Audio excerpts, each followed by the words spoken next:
जाहिर खावन की कहानी।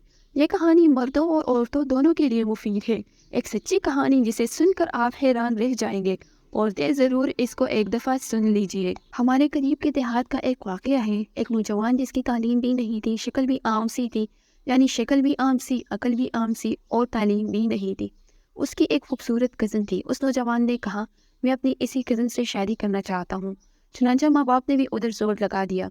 लड़की वाले ने लड़की से पूछा तो लड़की ने शुरू में हाँ कर दी। निकाह हो गया, रुखसती भी हो गई। लेकिन जब वो आकर उसके पास रही तो उसे अब पता चला कि ये तो पक्का जायक है। वो सोच में पड़ गई कि ना अकल है ना शक्ल है, जिंदगी कैसे गुजरेगी इसके साथ। चुनांचा उस लड़की ने दिन ही दिन में उस नौजवान को नापसंद करना शुरू कर दिया, मगर खामोश रही।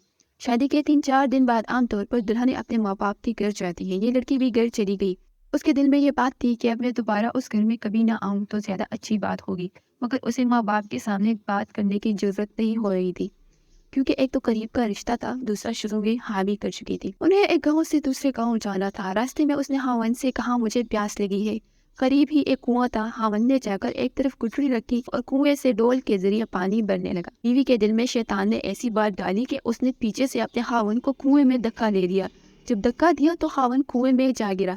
उसने दिल में सोचा कि अब ये मर जाएगा और हमेशा के लिए इससे जान छूट जाएगी। अब वो वापस माँ बाप के घर चली गई। उसने उनके पास जाकर औरतों वाला मक्कर किया। औरतें मक्खन में तो मशहूर होती ही है। वो रोती हुई घर पहुंची। माँ बाप ने पूछा, क्या हुआ? खावन मुझे बिठाकर कहीं चला गया। मैं इतनी देर तक उसका इंतजार करती रही। मैं अकेली थी, मुझे डर लगने लगा। कोई गैर मर्द आ जाता तो मेरा क्या होता? मुझे जान का खतरा था, इज्जत का भी खतरा था। वो तो बड़ा बेपरवाह सा आदमी है, इसलिए मैं वापस आ गई। ये सुनकर माँ बाप को भी बड़ा गुस्सा आया। उसने हमारी बेटी को इस तरह लावारिस छोड़ दिया और उठते ही चला गया। ये ऐसा बेवकूफ़ इंसान है। अब इधर की बात सुने। जब खावन पानी में गिरा तो जान बचाने के लिए उसने हाथ मारे और उसका हाथ उसी रस्सी में पड़ गया जिसके साथ डोल बंधे होते थे।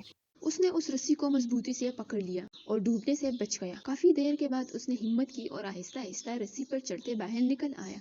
बाहर निकलकर उसने सोचा कि मैं क्या करूं। उसने दिल ही दिल में कहा, मुझे तवक्को नहीं थी कि मेरी बीवी मेरे साथ ऐसा मामला करेगी।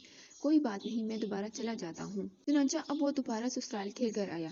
इतने में कपड़े भी खुश्क हो गए थे। जैसे ही वो ससुराल के घर में दाखिल हुआ तो लड़की के वालिदैन ने उसको बहुत जली गटी सुनाई। कहने लगे, कैसा बेअक्ल इंसान है कि हमारी बेटी को अकेले छोड़कर चला गया। बड़ा बेपरवाह है, तुझे इसका जरा ख्याल नहीं। उन्होंने जो कुछ कहा उसने खामोशी से सुना और आखिर में सिर्फ इतना कहा कि हाँ, मुझसे गलती हो गई है। बहरहाल आप अपनी बेटी को भेज दे, हमें घर जाने में देर हो रही है।